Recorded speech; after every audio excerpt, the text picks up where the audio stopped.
Tento kanál som nazvala Šťastná zem, pretože by som veľmi si želala, aby tá šťastná zem aj bola, aby boli šťastní ľudia. A myslím si, že to pramení z každého človeka, z jeho srdca.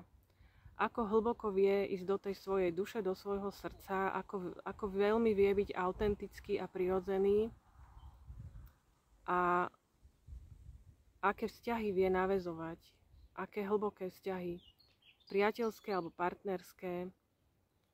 Veľmi sa mi páči, keď mnoho ľudí už teraz vytvára krásne vzťahy, krásne rodiny, hlboké, radostné, šťastné, úprimné. Mám z toho veľkú radosť, keď sa mi to tak začína vlastne stále viac a viac ukazovať v tej realite, že je možné takto krásne žiť a vychutnávať a radovať sa zo života. Ja by som si veľmi želala, aby aj naše deti mohli sa venovať v čo najväčšom množstve a čase tomu, čo ich naozaj veľmi baví, čo sú ich talenty, aby sa rozvíjali a čo najmenej, aby venovali čas tomu, čo ich nebaví alebo čo sa im vôbec nedarí. Veľmi želám každému, koho vidím, že sa mu darí, že má úspech, hojnosť, lásku. Ja mu to veľmi želám a myslím si, že keď takto vidím niekoho v mojej realite, takto žiť krásne, že sa to môže splniť aj každému z nás. Mnohí z nás som si všimla, že prechádzame ťažkými životnými obdobiami, rôznymi sklamaniami, rôznymi skúškami akoby.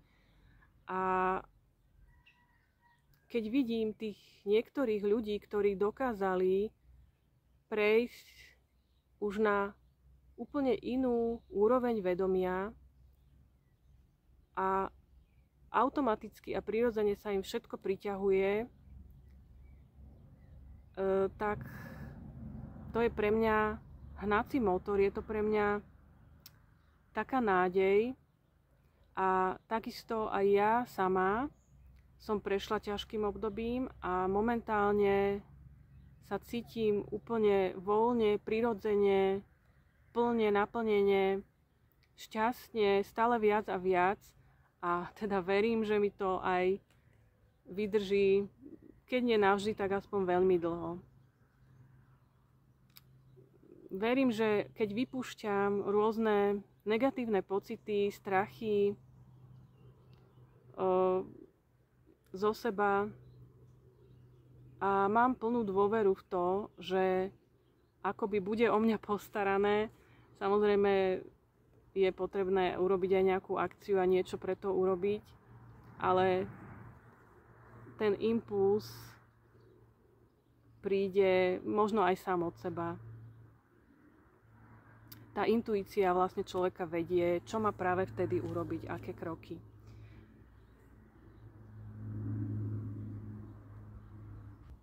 Veľmi ďakujem ľuďom, ktorí si otvárajú srdce,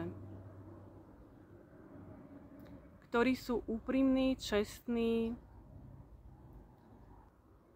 a majú naozaj ľudské cnosti a hodnoty. Veľmi ďakujem. Teším sa z toho a užívajme si krásu života, krásu prírody, krásu vzťahov a všetky svetlé, pekné vlastnosti naše. Tie dávajme na povrch, tie dávajme von zo seba. Tie pozdvihujme a zušľachťujme, aby sme boli naozaj ľudia, aby z nás každý bol človek. Krásne dni, všetko dobré, veľa lásky, šťastia, zdravia. Dovidenia.